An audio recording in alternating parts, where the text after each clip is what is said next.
Hey guys, welcome back to another Vanguard video. Today we're looking at DZ-BT12, and out of nowhere, they added encounter news, and the new encounter in the live stream was Big Bang Knuckle, aka Brawlers from Narukami, as an encounter in DZ-BT12, which is crazy. We have Brawler Big Bang Knuckle Dragon and Brawler Big Bang Slash Dragon, the iconic units, also with, of course, the on-hit getting power. And in case you don't know, it was a Legion effect. You attack front row and a rear, so really iconic Legion unit. Kind of going out of order. I really expected to get limit breaks for some other clans first, but I mean, I'll take it. Like, Narukami support out of absolutely nowhere. So if you do want to look at old cards, there is Sparkwave Dragon and some, I guess, Rising Phoenix, which could come up for an extra attack for Brawlers. I'm a little bit worried if this deck is good that Clarissa will kind of fade away, because Clarissa was Brawlers before Brawlers, and honestly, the support that Clarissa got in DZ-BT12, not DZ-BT12, but Lyrical DZ-BT2 was like okay. It wasn't great, but yeah, really excited that Brawlers is here, and I hope they are good. It's just that looking at like Caezar and set 9, even with the stuff that the busted promo that they got, still kind of an deck. So I'm not getting my hopes up for D-Legion here, because that's likely what it will be, looking at the art especially. But hopefully going first, it'll still have some good stuff to do, or at least hit like one front row rear circle or something. Being able to wipe rears, hit Vanguard as well is of course really good, and if you do account for, anything else such as Rising Phoenix, you can get up to, let's say, like 5 attacks. Now, the big news is that on December 16th, we are getting an anime exclusive live stream, which is big news. And we also got more character reveals, as well as a description for the new anime season for the Parallactic Clash. So we have Akina and the others lost in the Phantasma. We know this is going to be like some kind of tower, some kind of theme basically for the whole like Kaga region, and confronted by the Fantome fighters are confronted. Only the special Mythisch fighters chosen by the cards can oppose them, and we know some of the Mythics already. Obviously, the Miracle of Mythics of Miracles, I almost said Miracles of Mythics, Rifistor, as well as, of course, Kagetsu's cards. You have the Phantom Fighters, which are collective terms for those who confront reality and fight to protect falsehoods. I just kind of read them as like alternate reality delusions, because I think that's easier to understand, but it sounds a little bit complicated in the description here. And then, of course, you have Mythic Fighters, which are probably like the good guys, the main characters, Akina and Kagetsu. Collective term for those who confront the illusions and fight to protect the truth, probably to get rid of the fog, the crazy stuff that's going to be happening in the new season. So pretty cool. Either erase the illusion or replace it with truth. Take on this battle where existence itself is at stake. So kind of sounds really exciting to me, because it sounds like characters actually have stakes here, and that maybe if something happens, like you lose, or if they don't, erase the Phantom, then the Phantoms will maybe replace like the original characters. And we do have alternate, character designs for the Phantom characters. So the first ones are Megumi and Masanori. And of course, we already knew about the Phantom units, but we are getting alternate designs for them. Masanori here looks like a doctor or a researcher instead of, being the monk occupation that he has in the anime. And Megumi here basically looks like she's just embracing like the full basically identity of being like a lady from her school. That was the whole point, that she was like an all-girls school, private.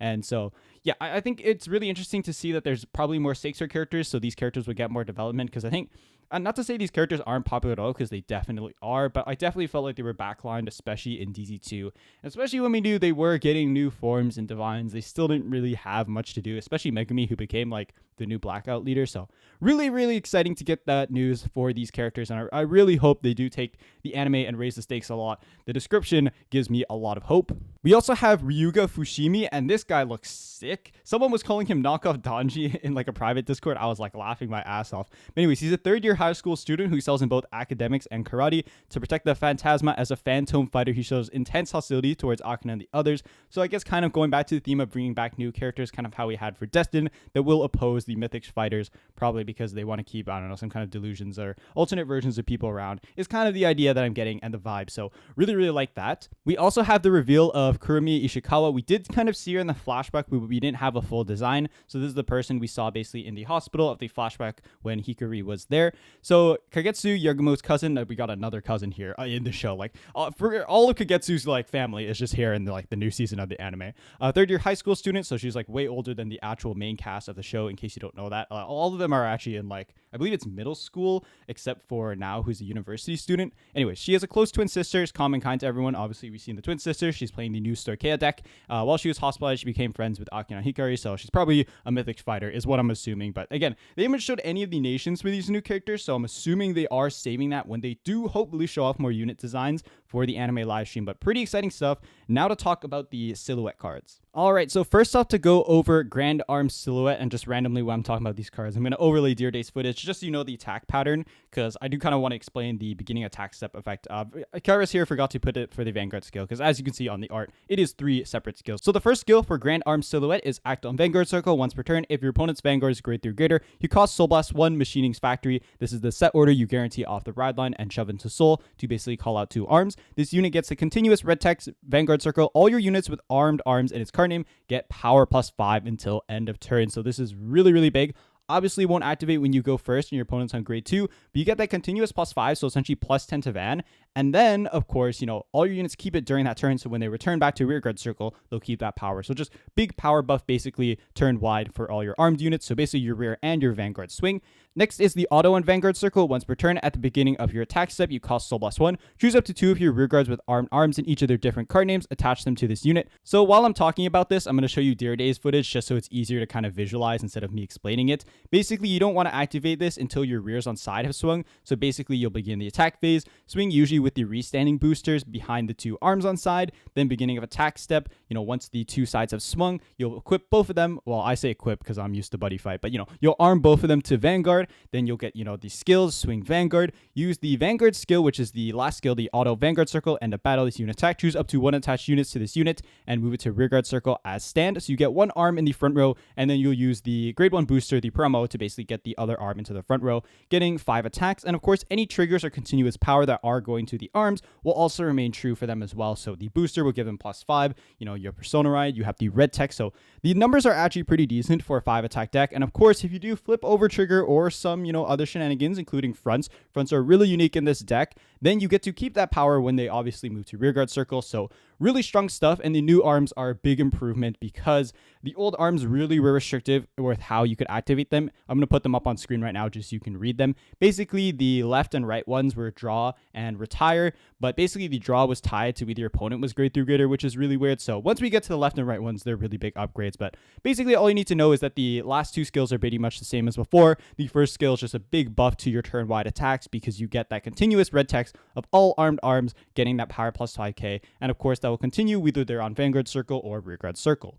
So moving on, we have Armed Arms StrongRight, and this is basically a better version of the drill and right arms. So just power crept straight up. It's got 3 skills. The first one is continuous on Vanguard Circle. If Armed Arms StrongLeft and Armed Arms StrongRight are attached to this unit, ooh, mouthful, this unit gets crit plus 1, so your Van gets the crit plus 1 on the swing, and then of course you'll have the Roid to give basically battle door to your Vans. Then it has the auto Vanguard Circle and Rearguard Circle skill. When it attacks, if you have a Vanguard with silhouette in its card name, gets plus 5k until end of battle. Then cost counterblast 1, choose when your opponent's rearguards and retire it. This is really important because the old one had to basically check if you were grade 3 greater. So early game, you get plus 5k, and this is really big because you can obviously find these off the Machining Factory set order, which is a big upgrade to the deck because the rears weren't really getting power early besides drill, but now this is just easy power early that's unconditional because it doesn't check either player's Vanguard. So turn 2, with a booster, this is making 23, and of course that CB1 early retire is really strong too in case your opponent overcommits, or you have that extra CB, just to wipe your opponent's board and basically punish them for dealing you a bunch of damage. Then it has the auto when it intercepts. If you have a grade 3 or greater Vanguard with silhouette in its card name, this unit gets shield plus 5 until end of battle. So just a really big power creep for arms all around. Good stuff. You're already getting the power from the red text when your opponent's grade 3 from, the new silhouette skill. You're getting additional power on attack at no cost, and then you have the optional CB to retire, which is really nice. You get that guaranteed crit when both arms are arms, which is like super easy. All right, moving on to StrongLeft, we have auto Vanguard Circle, rearguard circle. When it attacks, if you have Vanguard with silhouette in its card name, cost counterblast 1, perform one of the following. You either draw 1, or if you have Armed Arms StrongLeft and Armed Arms StrongRight attached to this unit, so basically on the Vanguard swing, you get to look at the top 3 cards of your deck, choose a card from among them, put into your hand, you choose another from among them, put into your soul, and the rest go to bottom. So you basically get to check top 3, 1 to soul, 1 to hand, rest on bottom. So really good skill there. At worst, you're just CB drawing 1, which is really nice. And by the way, this is not once per turn, and even if it was, it would reset for Van anyways. So usually what you'll do is you'll swing this, CB draw 1, then obviously during the attack step, once both the left and right arms are on the silhouette swing, you get to use the CB1 skill and burn again to use the skill again. So you basically draw 1 for the rear swing, and then you'll get to use use the second part, the effect, the check top 3 for the Vanguard swing. So honestly, just really good effect. Being able to check top 3 and essentially add a PG or any, piece you need for next turn is really strong. You could maybe play Freezing Wave in this deck, but the thing is your Machining Factories order goes to Soul, so you kind of lose it. So Freezing Wave is really awkward in this deck, and I don't think you'll have space once we get to the new grade 1. But yeah, I'll talk about the list once we get to it at the end. But overall, this is just an amazing upgrade, and it also has the effect when intercepts if a grade 3 getter Vanguard with Silhouette's card name, it gets shield +5. So once you have the left and the right, both of them get +5 shield, so that's 20k shield on your board. Before, I was thinking of the old arms, basically. That's why I said only 15. And assumingly, that you do have to obviously hit both for these full effects. But yeah, this is just really big upgrade all around. The grade 1 promo boosting Van that does call an armed is locked to your opponent being grade 3 greater. So the deck is still only doing 4 attacks going first. You only get the 5 attacks going second, or once your opponent hits grade 3.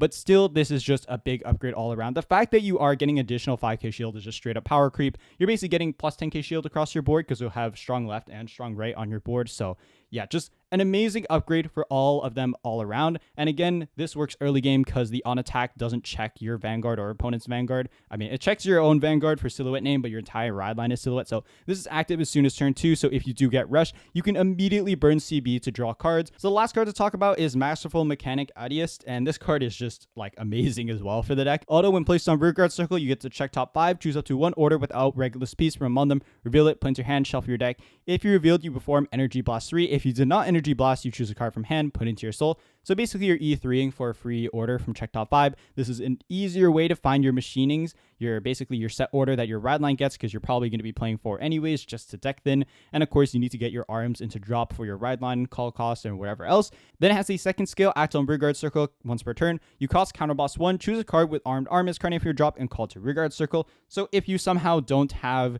the basically set order set up to shove into soul and call 2 armed arms, then you basically get this to get 1 back for a CB. So I'm not necessarily sure if you are going to be playing for this because the deck space is really tight, and I do think you still want 10 arms, obviously, for the new ones, maybe 2 drill because you want more targets to hit basically off your set order. But honestly, like, this is just a really good card. At worst, you just, you get your set order from check top 5, add it to hand. It's another card you can slam down early game to rush your opponents that you don't really care about, because in the old version of the list, you had your booster restanding behind Vanguard, as well as the restanding rears on side that boost the arms. So if you lost those early, you felt pretty bad because you knew they were gone. And especially in retire matchups, it's really hard. So this guy feels like a very easy commit early game or late game, and is still going to be good utility for the deck, finding your set order or bringing back your armed arms back. So the last thing I want to bring up is the Errata to the grade 2 ride line. Basically, it works for any grade 3 silhouette, so it does work with the brand new silhouette when you rode upon it, because it was named specifically for the old silhouette name, but basically they changed it so that it now works with the new silhouette.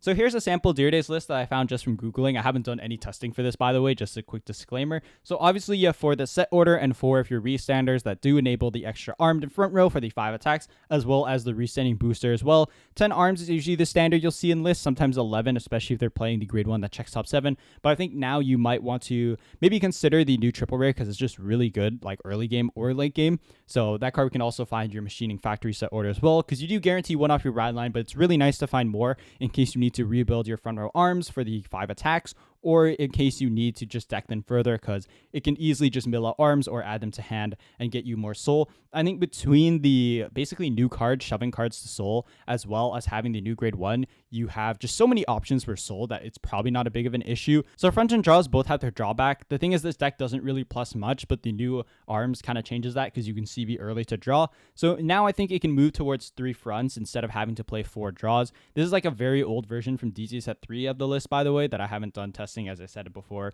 But yeah, this is a very simple version of the list. I think Fire Reg or anything else is really nice.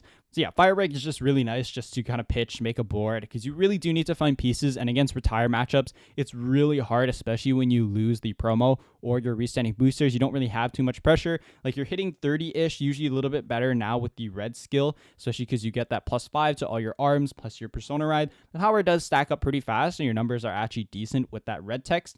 But, you still have the problem of kind of losing to removal matchups. So But yeah, removal and retire is really hard just because Alpha Knights and Bav is still around, even in DZ set 11, I would think. But I think DZ set 12 will shake up the meta quite a lot, and I think this deck is quite exciting to get when it comes to English. But yeah, do let me know what you think of this list and of the new card silhouette mains, because I know this list is pretty outdated, at least for now in like DZ set 10 meta, going into DZ set 11 in English. But yeah, next Tuesday we have DZ set 12 Chasm of Lost Souls reveals, which is the collab from Ibisu, which is Monster Strike, and boy, are there a lot of cards to look at for Monster Strike that we never got in English. It's so much reading if you open CFA, but they have a big pool of cards, so I expect these reveals to be pretty big for the JP meta. I don't know if we'll ever get this in English. You know, I'll wait till an official announcement before I say or, you know, give any copium for it coming. But if you do want to see covers for these collabs, do let me know. Otherwise, I'll probably be working on like a different video for Tuesday or something else. But yeah, these reveals for DZ set 12 have been really exciting, even the collab stuff as well. So I might still make a video, but I know for Token Rambu that month, I was really busy and I also didn't end up making a lot of them. And there were so many Token Rambu ride lines to cover in that set. So yeah, thank you guys so much for watching, and I'll see you again in another video.